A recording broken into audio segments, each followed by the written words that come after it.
Dans cette vidéo, on va parler de trous. En plus, je vais parler de trous propres. Donc voilà, l'intro, elle est en kit. Démerdez-vous avec ça.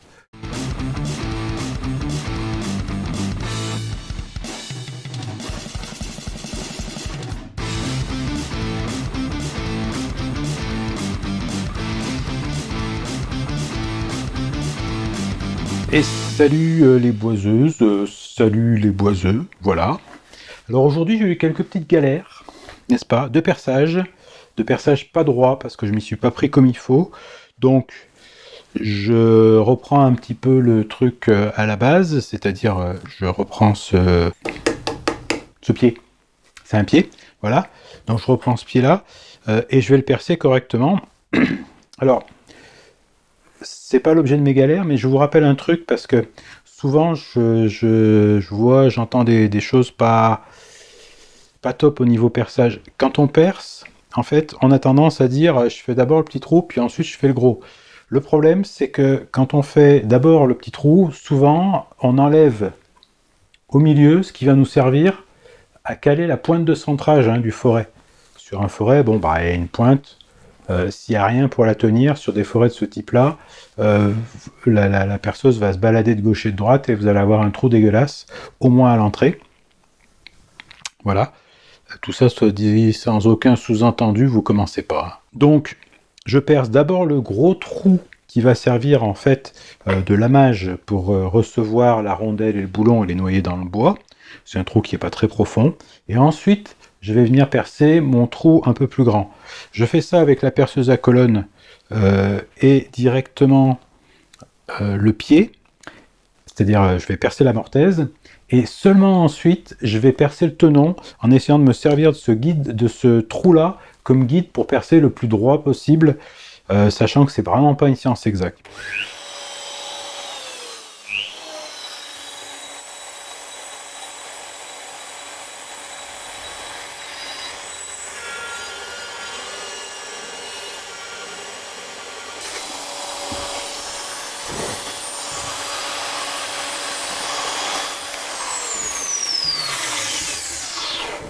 Donc là, je suis content, j'ai un trou qui est bien propre. Arrêtez ça va maintenant. Donc là, je mesure. Alors c'est pas très compliqué, je me place exactement au milieu de tout, quoi. Donc pour le traçage, il n'y a rien de très complexe.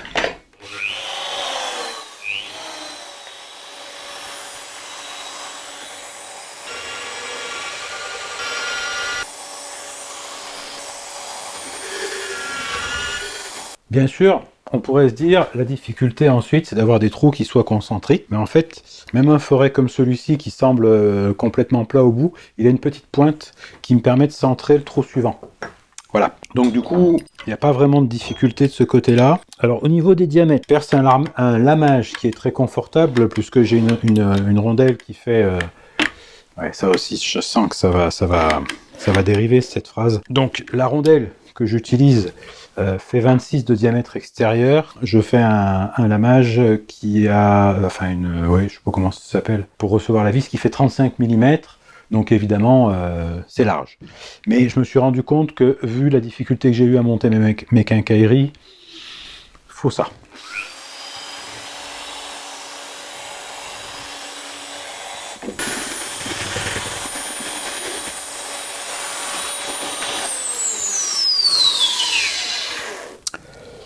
Voilà, donc ça, c'est ce que j'aurais dû faire dans les pieds inclinés et que j'ai pas fait. Résultat, dans les pieds inclinés, c'est un peu dégueulasse.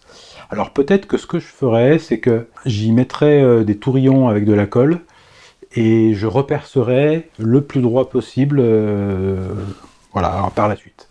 On verra. Pour l'instant, on va monter l'établi. J'essaie d'être transparent avec vous sur... voilà, tout ça n'a pas été simple. Ni évident, ni quoi que ce soit d'ailleurs. J'ai bien rigolé. Voilà. Je sais bien que dans le monde du YouTube, tout se doit d'être facile et beau, etc. Mais faites-moi confiance, c'est très loin d'être le cas. Dans la vraie vie. Parce que malgré tout, je vis un peu dans la vraie vie. Dans la vraie vie, par exemple, ça pèse son poids, ce truc-là. Donc, je vais faire les trous qui vont bien aussi, forcément, dans les tenons. Bon, on va faire ça tranquille, hein, tous ensemble. Mais avant, il faut que je fabrique les quincailleries, hein, dont je vous avais déjà parlé, je crois. Et ben, on va les fabriquer, c'est parti. Je vous mets une image. Ce que vous voyez sur l'image, c'est ce que je voulais acheter chez Benchcrafted. Ça permet de faire des quincailleries, des éléments d'établis démontables. Alors là, il le montre dans la presse latérale. Moi, c'est pas du tout pour ça que je le veux. C'est parce qu'on peut aussi traverser les tenons avec et faire... ça ressemble un petit peu à certaines quincailleries de lit. Je sais pas trop comment vous dire ça. Le problème qui se pose, c'est que j'ai voulu les acheter chez Benchcrafted. Ils ne le vendent que dans un kit complet pour construire un établi et il y en a pour plus de 1000 €. Voilà. Donc, les ronds, hein, que vous voyez, le rond en acier que vous voyez fait 1 pouce de diamètre, c'est-à-dire 25,4. Moi, j'ai acheté du 24 mm. Du coup, si vous êtes pas sage, et ben, déjà faire les premiers dont j'ai besoin pour assembler les... Et donc, il va falloir qu'ils viennent ici, comme ça. Voilà, donc... voilà. Et le boulon, lui, il va traverser... Enfin, la vis, pardon.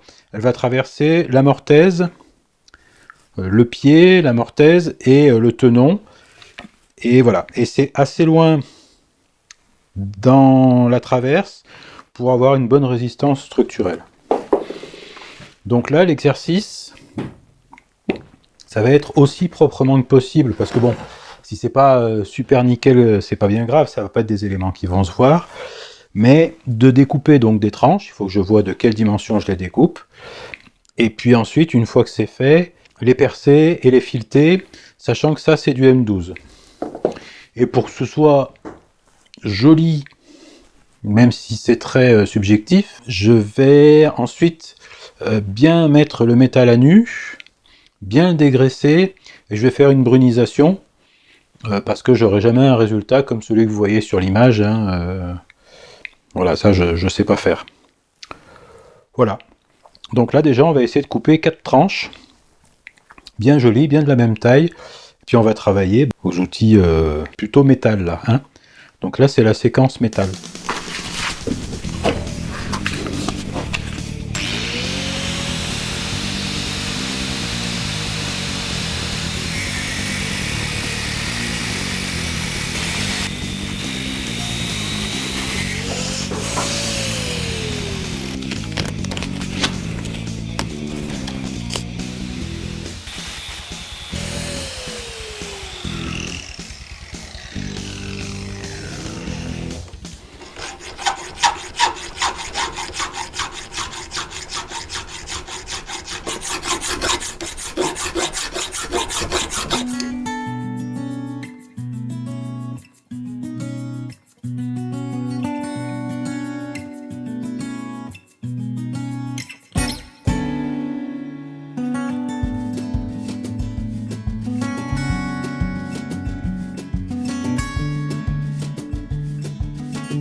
Donc je résume pour ceux qui suivent pas. J'ai des vis de 12. Donc je taraude à M12. M12, le pas c'est 1,75 mm. On perce le diamètre moins le pas, ça fait 10,25. Du 10,25, j'en avais pas. J'aurais pu percer à 10, mais j'avais peur de forcer et de péter le tarot. Donc je perce à 10,5 et ça donne des résultats qui sont tout à fait honorables, je trouve. Et on taraude tranquille. Hein. Donc d'abord l'ébauche.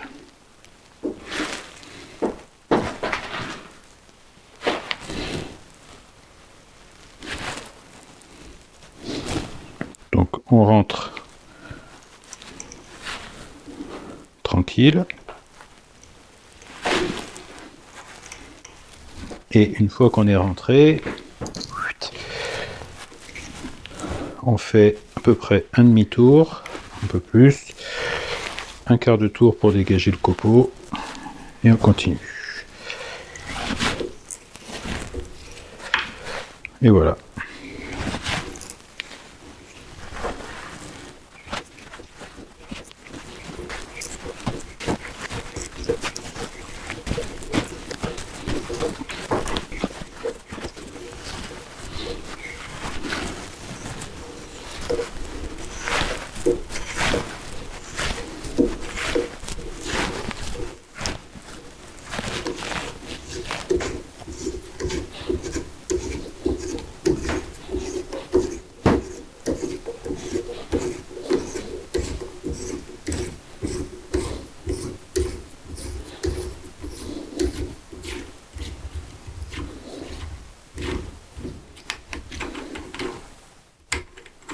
Donc ébauche, taraudage, finition.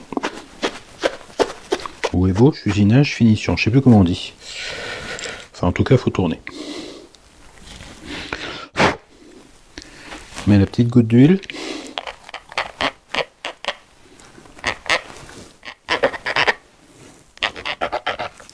C'est sans doute plus mieux avec de l'huile de coupe, hein, mais j'en ai pas.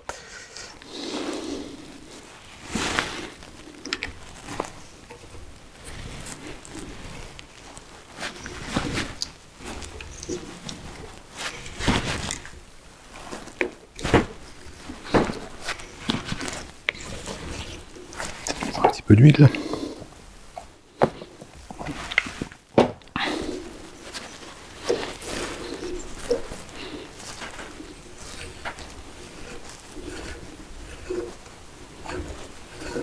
Alors vous avez l'impression que je fais 3 fois la même chose, hein, mais en fait non.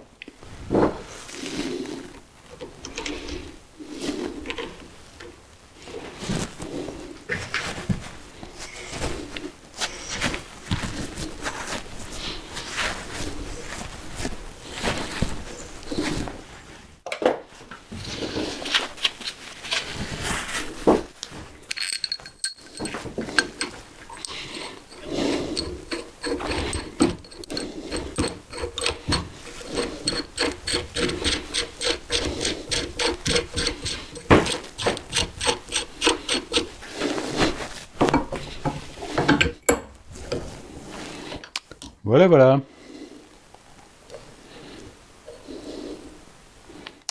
Ce que je voulais obtenir.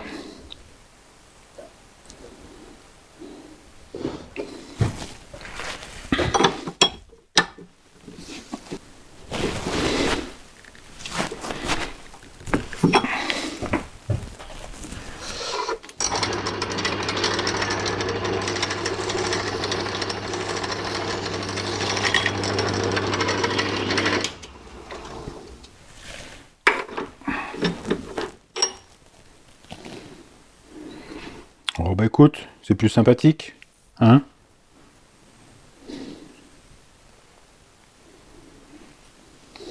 Le petit chanfrein qui va bien. C'est plus propre.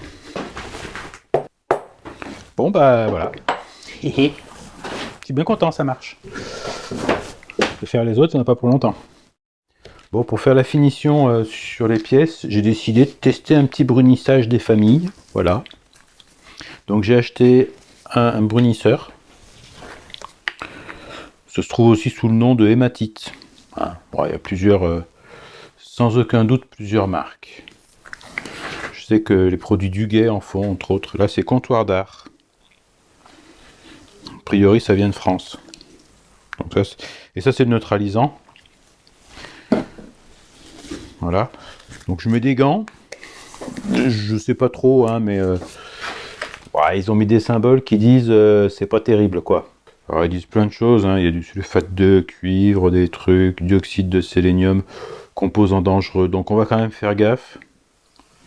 Voilà, ça peut s'appliquer au pinceau ou par trempage. J'ai pris un pinceau qui, à mon avis, au bout de sa vie, il risque plus rien. Je vais mettre des gants en nitrile, histoire de protéger mes mimines. Ouais, je sais, ça vous fait rêver quand je fais ça. J'ai la main gauche qui est beaucoup plus large que la main droite. Du coup, vous préférez... Non. Non, on a dit qu'on disait pas ce genre de choses. Maintenant, il faut qu'on soit un petit peu tout public. Hein. Voilà. Enfin, presque tout public, vous allez éloigner les enfants du poste quand même, parce que des fois je dis des conneries.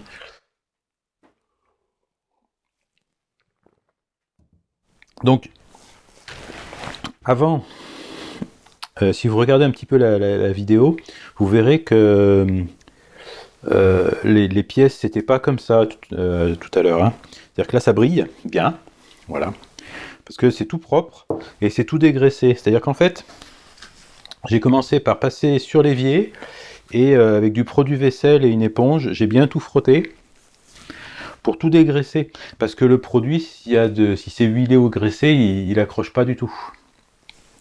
Donc ça, c'est important de le dire, je pense. Voilà, donc il faut tout bien dégraisser. Alors vous faites ça discrètement, parce que si jamais le voisin ou la voisine vous voit en train de faire la vaisselle, c'est-à-dire de laver vos boulons dans l'évier... Alors moi perso je m'en fous parce que je suis déjà considéré comme quelqu'un de pas tout à fait net, donc voilà, j'ai plus de problème avec ça, mais éventuellement si vous voulez conserver un tant soit peu de crédibilité, évitez de vous faire voir. Et j'ai repassé derrière encore avec du chiffon là, j'ai redégraissé à l'essence F, pour vraiment être sûr que ce soit bien dégraissé, que le produit accroche dessus. Alors on va voir si ça accroche ou pas. Hein. Donc ils disent qu'on peut le passer par trempage ou au pinceau. Donc je pense que moi je vais faire un petit peu les deux. Alors juste les rondelles, elles sont finition zinc et noir. Je savais même pas que ça existait. J'en teste 4 quand même pour voir ce que ça va donner. Voilà. Donc là, bon, on va tremper. Voilà. Donc ça noircit instantanément. J'ai l'impression que le filetage, lui, il noircit pas, ce qui aurait tendance à m'inquiéter un peu si j'étais naturel inquiet. Voilà, donc on va les laisser un petit peu. C'est marrant que le filetage... Je pense que le filetage noircit pas parce que j'ai pas dégraissé vraiment à fond. Donc ça fonctionne assez bien a priori. Hein. Donc là, hop.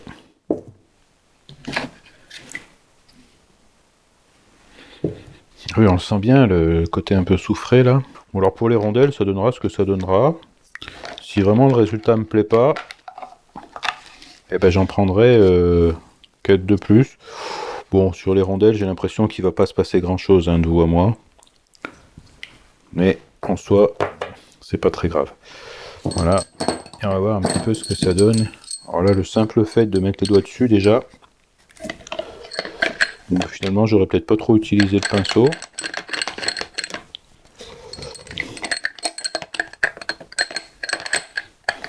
Au niveau des boulons, il se passe quelque chose, c'est un petit peu plus long. Disons que j'avais envie d'avoir un fini un petit peu rustique. Voilà.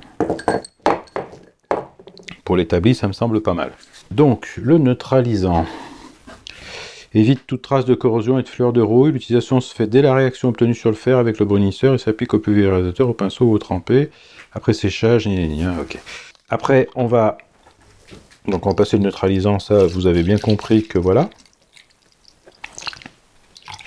Hop. Donc ça c'est pour éviter après que les pièces elles rouillent, hein, tout simplement.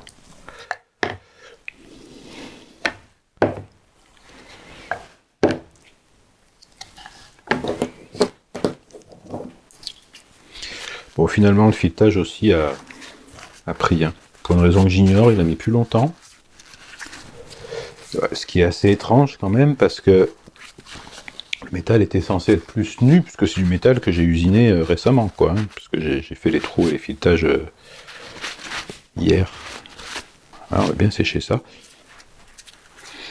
Alors ça donne un bel aspect noir mat, moi j'aime bien. Bon alors après, j'ai envie de dire, grosse question de goût personnel quand même là derrière, parce que peut-être que certains d'entre vous préfèrent le côté un peu brillant du métal à nu, et voilà. En tout cas, quoi qu'il arrive, qu'il faut bien huiler, que vous le gardiez brillant ou pas, il faut bien huiler, parce que bah, après usinage ça s'oxyde quoi. Voilà. Donc je pense que ça va pas mal me servir quand je vais refaire quand je vais faire les autres encore, parce que j'en ai encore d'autres à faire des quincailleries de ce style. Donc on va tout faire dans le même style. Voilà, donc ça c'est les boulons. Enfin les vis, pardon. Ça suffit maintenant. Voilà, donc on voit que ça a quand même moins bien pris sur le corps des vis là. Mais moi j'aime bien le rendu un peu là comme ça. On va voir ce que ça donne avec le petit coup d'huile qui va bien. Donc là c'est l'huile de camélia, après...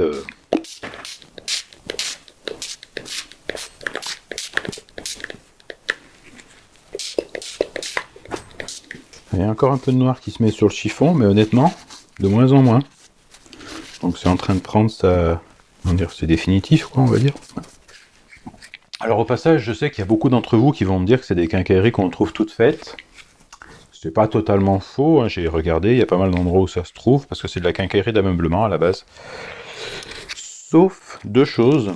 La première, c'est les matériaux, qui sont souvent d'assez mauvaise qualité. Là, on a souvent des écrous en zamac, etc., etc. Là, je vous mets les références du type d'acier que j'ai acheté. Alors, on va pas se mentir, c'est plus un acier de construction qu'un acier pour l'usinage, mais j'ai pas trouvé autre chose. Et honnêtement, vu les sections, ça devrait quand même être beaucoup plus solide que leur machin en zamac ou ce genre de truc là qui pète comme du verre. Et vu ce que je veux faire avec, c'est peut-être pas plus mal que ça tienne. Donc ça c'était pour le traitement, hein,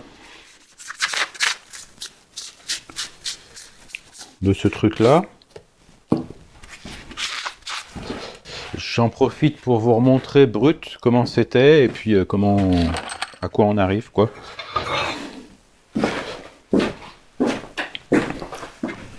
Donc les rondelles j'épilogue pas dessus, mais brut voilà c'était comme ça. Donc c'est quand même pas tout à fait pareil. Hein. Ah bah tiens, il y a des petits machins là. Et puis bah pareil, les boulons étaient un peu plus gris on va dire. Moi j'aime bien noir comme ça, je trouve que c'est plus sympa. Voilà. Ah, c'est sûr que si je les avais achetés chez Benchcrafted, j'aurais sûrement pas modifié la finition qu'ils avaient laissée dessus. Voilà donc pour cette partie-là, donc j'ai acheté ce rond en acier 24 mm, sachant que c'est 1 pouce hein, original chez Benchcrafted, donc c'est comparable, même si ça fait 1,4 mm de moins, ce qui me permettra de percer avec une mèche de 25, donc d'avoir un peu de jeu pour bien que ça visse, etc. Mais ça on va voir ça après. Pareil pour la partie boulon. Voilà, j'ai pris ces boulons là d'abord parce que c'est pas facile de trouver des boulons relativement longs en M12. Je les aurais voulu fileter un peu plus longs, ça m'aurait laissé plus, enfin des vis, pardon, en M12. Le boulon c'est l'écrou plus la vis. Hein. Donc en M12, j'ai pas trouvé exactement tout ce que j'ai voulu, j'ai trouvé ça, c'est pas mal, je trouve quand même. Puis les rondelles, bon bah j'ai pris des rondelles M12, hein, ça, voilà, zingué noir, pourquoi pas, ça choque pas quoi. Voilà. Donc tout ça pour que quand ça va être mis dans l'établi, même si ça va pas être super visible, ouais, c'est un minimum d'allure quoi. Voilà, c'est plus pour moi, pour la petite partie esthétique. En tout cas, je suis content d'avoir réussi à faire ça avec les moyens du bord. Je précise, hein, c'est vraiment les moyens du bord, c'est-à-dire que c'est pas du tout comme ça qu'on est censé travailler les métaux. Mais moi j'ai une petite boîte à fileter, voilà, j'ai fait mon petit chanfrein sur le tour, c'était pratique. J'ai commencé à vouloir couper ce truc là à la scie à métaux, je pense que j'ai des lames de merde, il faudrait que j'en achète des un peu plus correctes. Mais finalement j'ai fini de tronçonner avec la meuleuse d'angle, hein, en essayant d'être le plus précis possible avec des disques à tronçonner, qui sont pas les mêmes que les disques à ébarber, bref, on va pas rentrer dans les détails. C'est les disques à tronçonner inox que j'utilise pour ça, je trouve que ça va bien, ça fait un trait pas trop épais. Et là, pour faire mes 4 coupes, j'ai pas bouffé un disque complet, donc tout va bien. Sachant que j'en aurai encore à refaire, mais des plus longs, on verra pourquoi. Voilà, juste pour partager avec vous ça, hein. Donc n'y voyez pas de c'est comme ça qu'on travaille le métal, c'est pas comme ça qu'on travaille le métal, il faut des outils que j'ai pas, donc je me suis adapté. Voilà. Donc zen hein, sur les commentaires, vous pouvez vous exciter, mais pas trop. Et on va parler de ces histoires de trucs démontables, puisqu'on va le monter puis on va le démonter. Et c'est seulement après je vous dirai de vous barrer de mon atelier. Bon, donc maintenant que les trous, enfin les pré-trous, les trous avant les pré-trous, enfin bon, je vais mettre les pieds là, hein, comme ça. Vous n'avez qu'à suivre. Je vais faire une partie du perçage.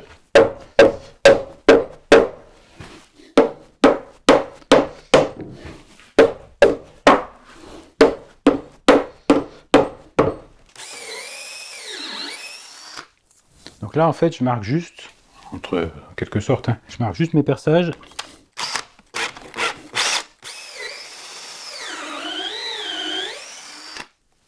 Et normalement, je dois être au milieu des tenons. Ça, on va vérifier.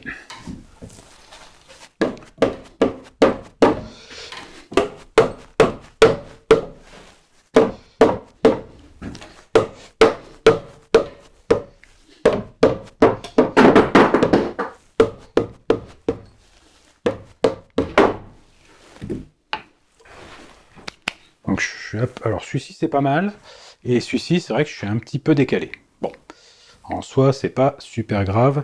Donc maintenant ce que je vais faire c'est que je vais positionner mes tenons verticalement. Je vais les fixer sur on va dire sur la structure de l'établi à peu près.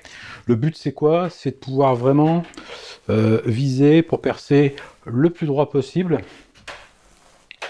Je redis le plus droit possible parce que c'est très compliqué de percer droit. Surtout dans des longueurs de ce style et avec une mèche comme ça, là, enfin avec un forêt comme ça, et surtout dans le sens du fil, en plus, hein, pour rien arranger. Donc on cumule un petit peu les difficultés là pour le coup.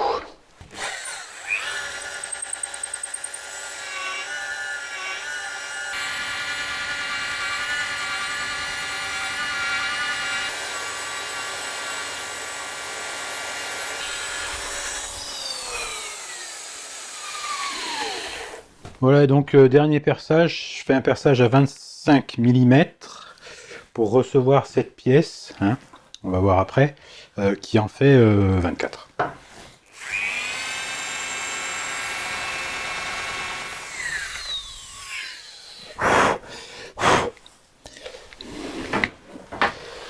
Voilà, donc je vais profiter pour vous montrer comment c'est censé fonctionner cette histoire.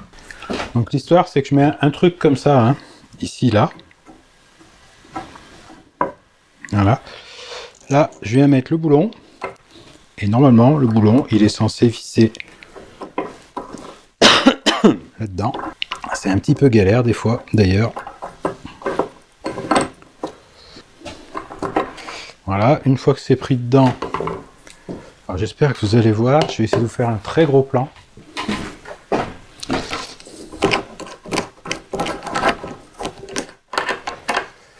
Voilà. Et donc, quand je vais serrer, théoriquement, ça va plaquer le tenon. Alors c'est l'autre sens, hein, pour serrer, mais sinon ça va bien se passer. Bon. On voit que ça tire là.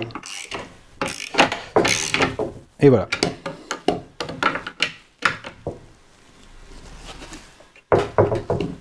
Donc là je pense qu'on voit bien, hein, ça a vraiment bien plaqué.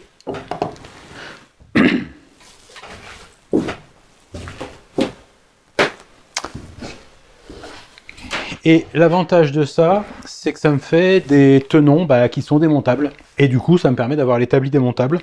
Il y a encore 4 ou 8 quincailleries comme ça qu'il faut que je fasse pour plaquer le plateau sur les traverses supérieures. Et une fois que ça se sera fait, j'aurai un établi qui sera théoriquement démontable et solide. Ce qui me permettra peut-être de l'emmener à Épinal si je suis de bonne humeur. Voilà. Alors il y a des esprits chagrins dans des commentaires qui m'ont dit que je sais pas quoi, c'était inutile, enfin, des trucs comme ça. Je sais même pas ce que je dois en penser. Vous me direz dans les commentaires. Et donc maintenant on va procéder au montage de l'établi. Et ça va me permettre de faire fermer leur clapet à des gens qui étaient convaincus que la façon dont je l'avais prévu, ça pouvait pas se monter. Moi, je sais que ça peut se monter parce que j'y ai réfléchi. Vous pouvez vous permettre beaucoup de choses dans les commentaires, mais prendre les gens pour des idiots, c'est pas gentil. Moi, ça me fait de la peine. Je suis sensible, vous savez.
Voilà.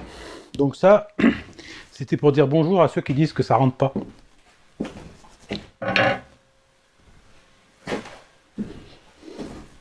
C'est en fait, quand j'ai fait les plans, j'avais réfléchi justement, et je me suis dit, effectivement, si les pieds sont d'équerre, bon bah, je mets mes tenons d'abord et ça rentre comme ça.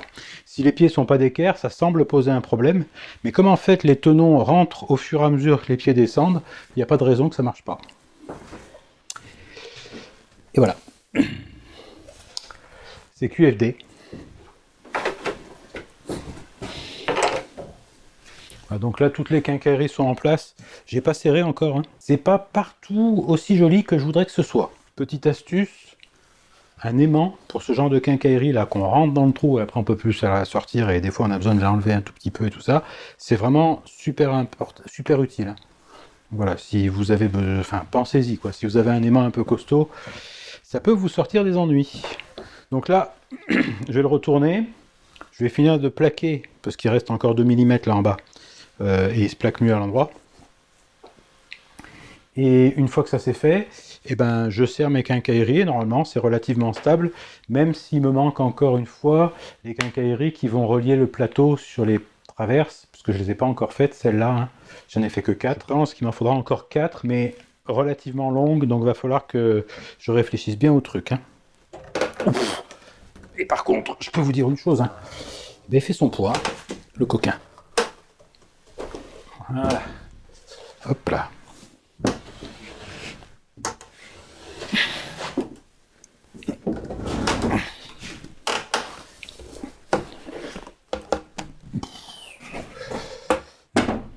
Voilà.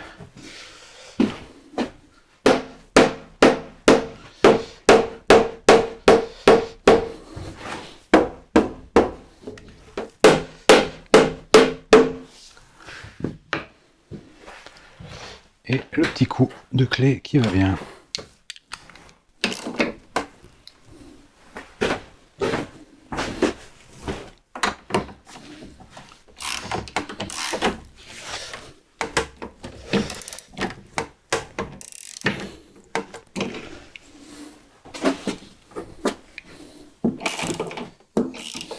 Voilà, le petit coup de clé 19 qui va bien. Et bah, ça rigidifie assez bien l'ensemble. Hein.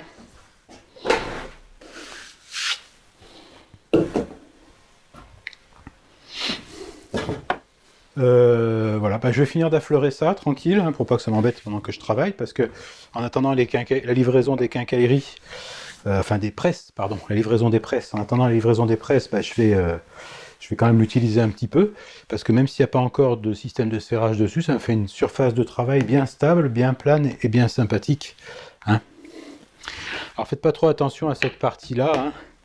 Hein. Cette pièce-là n'est pas fixée, c'est juste pour maintenir l'écartement, parce que ici il y aura la presse latérale. Voilà.